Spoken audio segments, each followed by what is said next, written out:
빌립보 교회가 이제 막 생겨나는 그런 놀라운 시점입니다. 그렇죠? 거기서 누구를 만났습니까? 바울과 실라와 이 선교팀들이요? 루디아를 만났죠. 그렇죠? 네. 누구를 만났다고요? 루디아. 네, 루디아를 만났어요. 근데 루디아가 보니까는 바울이 막 강론을 잘해서 설교를 잘해서 예수님 믿게 된 게 아니라 어떻게 해요? 하나님이 이미 그 사람 마음을 만져 놓으셨어요. 그리고는 이 여인이 막 우리 집에 유하라 하면서, 그래서 이제 그 집에 유하게 되고 나중에 이 집이 다 그냥 부흥을 하죠. 다 예수 믿게 됩니다. 그러면 이게 뭡니까? 여러분, 어떤 지역에 갔는데 교회가 없었는데 교회가 시작이 된 거지 않습니까?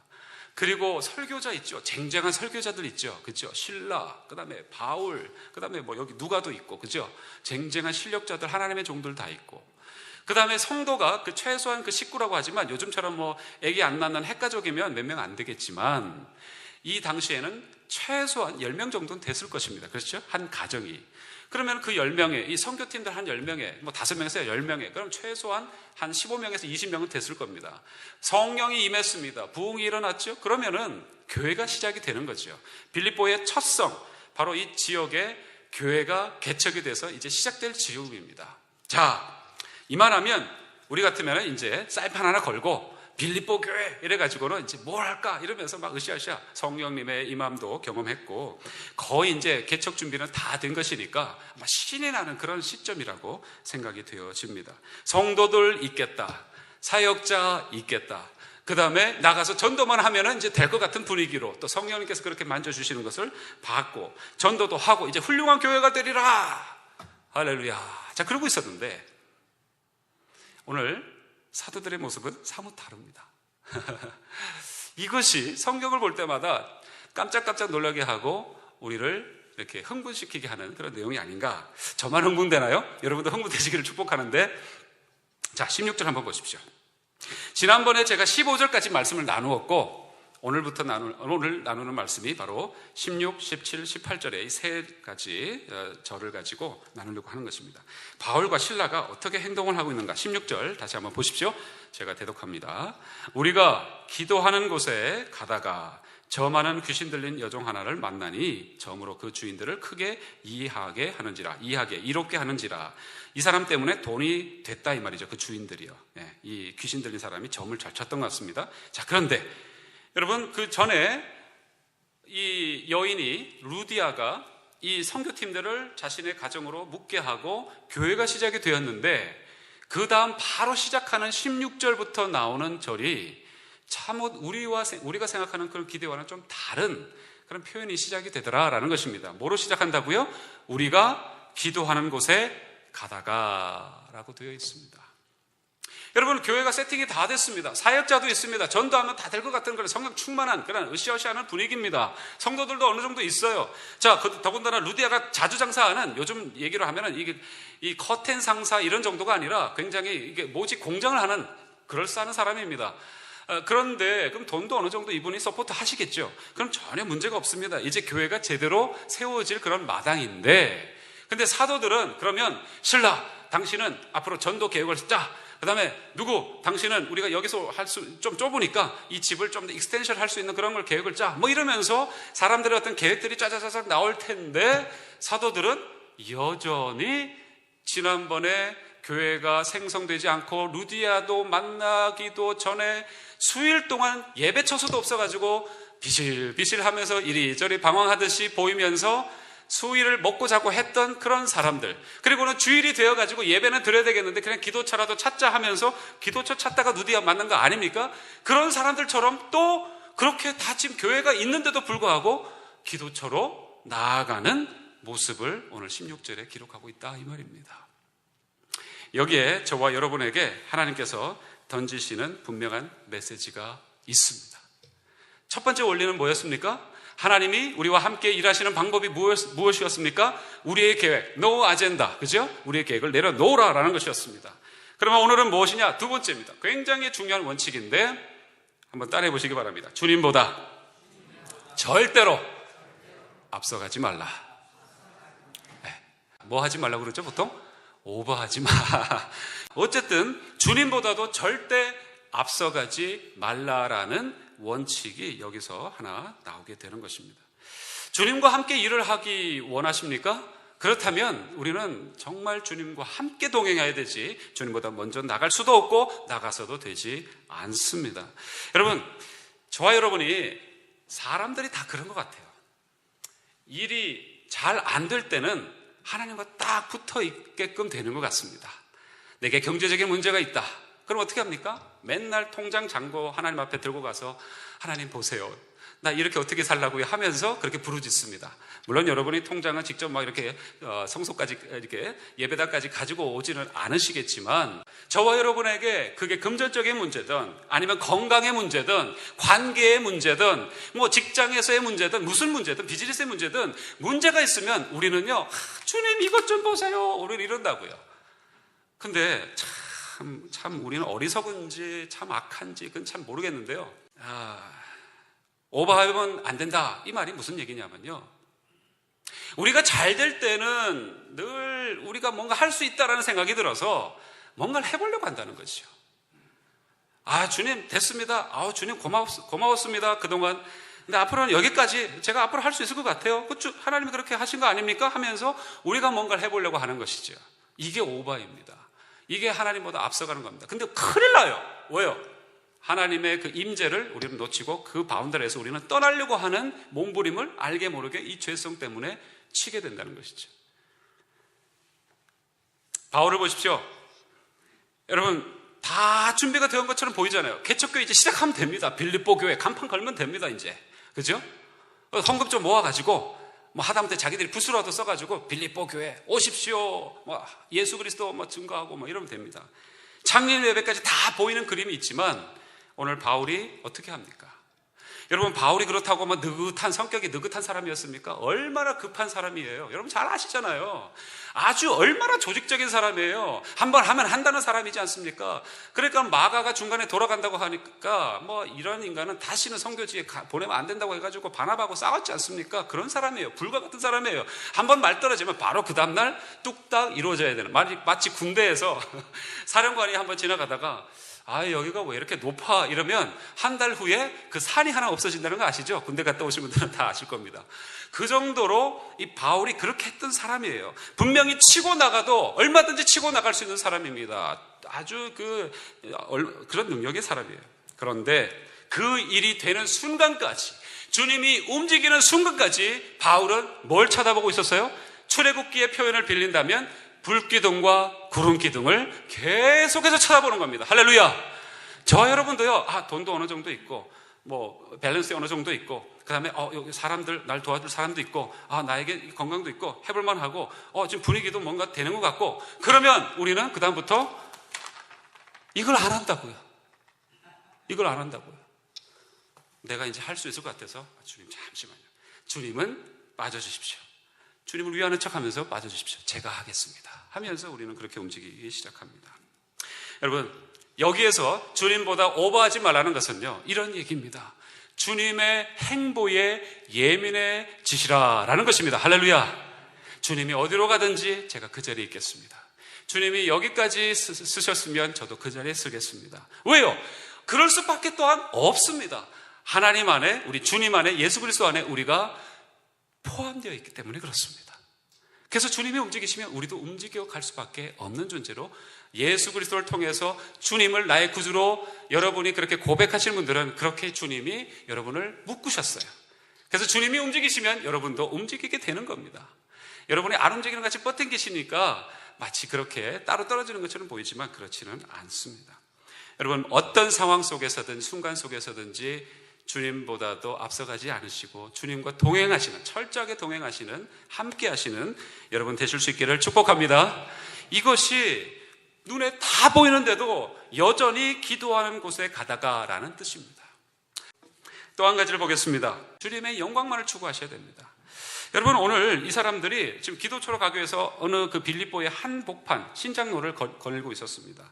비아 에그나티아라는 길을 걷고 있는데 거기서 한 사람을 만납니다. 성도를 만났으면 참 감사할 일이고 기뻐할 일인데 좀 사실은 좀 그런 힘든 일을 만났습니다. 어떤 여자를 만났죠? 그 여자는 근데 문제는 무엇이었습니까? 귀신 들린 여자였어요. 근데 귀신 들린 여자가 막 소리를 지르면서 이 사람들을 따라오면서 하는 얘기가 있습니다. 뭐라고 얘기합니까? 오늘 성경에 나와 있습니다. 자, 17절 제가 대독합니다. 바울과 우리를 쫓아와서 소리질러 가로되, 이 여자가 하는 얘기 들어보십시오. 이 사람들은 지극히 높은 하나님의 종으로 구원의 길을 너희에게 전하는 자라 라고 얘기합니다. 여러분, 말만 들어보면 정말 정확합니다. 100점입니다. 뭐 하나님을 표현하는 것도 그렇고, 이 바울과 실라와 누가와 이런 선교일 팀들을 표현하는 것도 그렇고, 하나도 그릇되게 뭐 오용되게 남용되게 표현하는 것 하나도 없습니다. 그런데 귀신 들렸지 않습니까? 그럼 막 쫓아서 소리를 지릅니다. 그러면 여러분은 어떻게 하시겠습니까? 얼마 전에 성령의 은사도 받고, 그 다음에 사도 바울이 지금 기세등등해서 지금 빌립보 지경에 이제 루디아도 만났고, 교회도 이제 생성될 즈음에 귀신을 만났어요. 그러면은 분명히 바울이 나중에 그렇게 하지만 분명히 사단아 물러갈지어다, 아니면 귀신아 떠날지어다, 나사렛 예수 그리스도의 이름으로 떠날지어다 라고 분명히 당장에 외치고 쫓아냈을 것입니다. 그리고 그 여인을 이렇게 다시 케어하고 하나님을 믿는 사람으로, 성도로 아마 바꾸려고 애를 썼을 것입니다. 그런데 오늘 본문은 그런가요? 그렇지 않습니다. 가만히 있습니다. 자, 한번 여러분 17절 한번 보십시오. 다시 한번 보시기 바랍니다. 그렇게 막 소리를 지릅니다. 전하는 자요 라고 합니다. 근데 18절에 보면 이같이 여러 날을 하는지라. 그래서 바울이 어떻게까지 됐다고요? 바울이 심히 괴로워하였다라고 얘기합니다. 예전에는 이 구절을 어떻게 여러분 이해하셨습니까? 왜 귀신을 바로 쫓아내지 않을까요? 어차피 사도 바울에게 능력이 있는 것이 아니라 예수 그리스도의 그 이름에 능력이 있다면 예수 그리스도의 이름으로 명하노니 물러갈지어다. 할렐루야. 자, 근데 즉시 나오라고 하지 않고 수일 동안 그냥 그 여자가 그렇게 소리를 지르고 나가게끔, 그래서 막 바울이 막 너무 힘들 정도로, 막 머리가 아플 정도로 지금 지경이 되었습니다. 왜 그랬냐 이 말이죠. 뭘 참았느냐 이 말이죠. 여러분, 만약에 능력이 있다면 바로 행하지 않겠습니까? 만약에 이 바울이 그 귀신 들린 여자를 바로 그 자리에서 치유를 했습니다. 귀신이 나갔습니다. 그럼 무슨 일이 벌어질까요? 여러분, 그 귀신 들린 여자가 그동안 계속 쫓아다니면서 수일 동안 무슨 얘기했습니까? 존귀한 하나님의 놀라운 종들이요 라고 그렇게 설명을 해왔었거든요. 그런데 아니나 다를까 바울이 그 자리에서 귀신아 물러가라 하니까 이 여자가 하면서 정신을 차렸습니다. 그러면 사람들이 하나님께도 영광 돌리겠지만 무슨 일이 벌어질까요? 역시 저 바울과 실라는 거의 신적인 존재들이다. 하나님이 아마 하늘에서 뚝 떨어지게 보내신 사람들인가 봐 하면서 사람들을 하나님 앞에 영광 돌리는 것처럼 보이다가 그 다음에는 계속 바울, 바울, 실라, 실라 이러고 다닌다는 거죠. 바울이 그 영적인 감각을 가지고 있었어요. 그래서 그렇게 자기를 괴롭게 하고 막 신경질 날 정도로 머리가 아플 정도로 그렇게 됐는데도 불구하고, 당연히 귀신을 쫓아내야 되는데도 불구하고 참고 기다렸습니다. 이게 뭡니까? 내가 행하면, 자칫 잘못하면 이때 하나님의 영광을 가리고 내가 영광을 취하는 거니까 이건 아닌 것 같다. 그 은혜 안에서, 믿음 안에서 그는 기다렸습니다. 참았습니다. 능력이 없었던 것도 아닙니다. 여러분, 저와 여러분들이 하나님 일을 하다 보면 우리가 스팟라이트를 받을 때가 있습니다. 그러나 겸손히 모든 것은 다 주께서 하셨다고 분명하게 선포하시고 그렇게 자리를 주님 앞에 올려드리는 여러분, 저와 여러분 될 수 있기를 축복합니다. 여러분, 그것이 진짜예요. 그래도 우리는 기뻐요. 예를 들어서 아들이 잘 됐습니다. 그럼 아버지가 그렇게 낳고 기르고 온 정성을 다 부어서 기도하고 난리를 쳐서 아들이 그렇게 잘 된 것 아닙니까? 근데 아들이 지가 잘 된 것처럼 하면은 아버지 마음 어떨까요? 아프지 않습니까? 그런데 그 아들이 아버지에게 그 받은 상을 가지고 와서, 메달을 가지고 와서, 상패를 가지고 와서 그 앞에 무릎을 꿇고, 아버님, 이것은 다 아버님이 행하신 겁니다. 너무 감사합니다라고 얘기한다면 아버지 그 마음이 어떠실까요? 정말 기쁘지 않겠습니까? 그러면 아버지가 그래, 이거 원래 내 거여서 그러시겠습니까? 아니잖아요. 그래, 아들아, 네가 수고하고 네가 애쓴 것이다. 너무 귀한 것이다. 다시 안아주시고 힘을 주시고 그런 은혜를 주실 것입니다. 우리 하나님 아버지도 동일하실 것입니다. 여러분, 하나님의 영광을 우리가 가로채지 않아야 하는데 그건 정말 어렵습니다. 사도 바울처럼 우리가 행한다 이렇게 생각하면요, 정말 머리 아프다, 신앙생활 할 때 정말 힘들구나, 피곤하구나, 여러분 그렇게 생각되실 수 있는데, 제가 서두에도 말씀드렸지만 예수 그리스도 안에 저와 여러분은 있는 줄로 믿습니다. 그렇다면요, 그 마음이 느껴져요. 아버지의 마음이 느껴집니다. 여러분, 그렇기 때문에 그것이 그냥 눈치 보고 그런다면 우리가 그동안 뭔가 죄가 있어서 또한 하나님 앞에서 지금도 범죄하고 있는 것이 있기 때문에 우리 스스로 길티 필링 때문에 그런 것이지, 하나님의 은혜 안에 있기만 한다면 그 하나님의 그 함께 하심 가운데 있다면 이것이 느껴집니다. 그래서 그 은혜 가운데, 느껴지는 것 가운데 하나님이 이것은 원하시고 하나님은 이것을 기뻐하시지 아니하시고 하는 것을 우리에게 분별을 더하여 주실 줄로 믿습니다. 그렇게 움직여 가는 것이 하나님께 영광을 돌려드린다라는 내용인 줄로 믿습니다. 여러분, 저와 여러분이 하나님 앞에 정말 앞으로의 여색, 인생 속에서 하나님께 영광 돌려드리는 그런 은혜가, 그런 귀한 축복이 연이어지시기를 간절히 주님의 이름으로 축원합니다.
만물의 통치자 높임을 받으소서. 내 평생에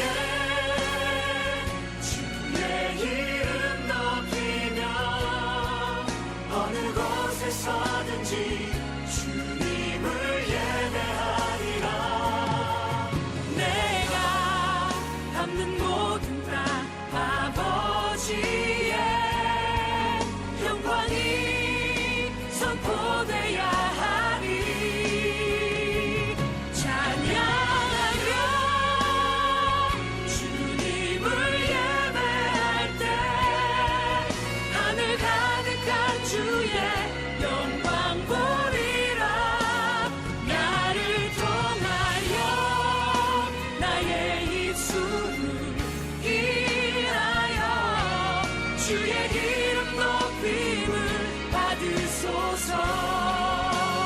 나를 통하여 나의 입술을 인하여 주의 이름 높임을 받으소서.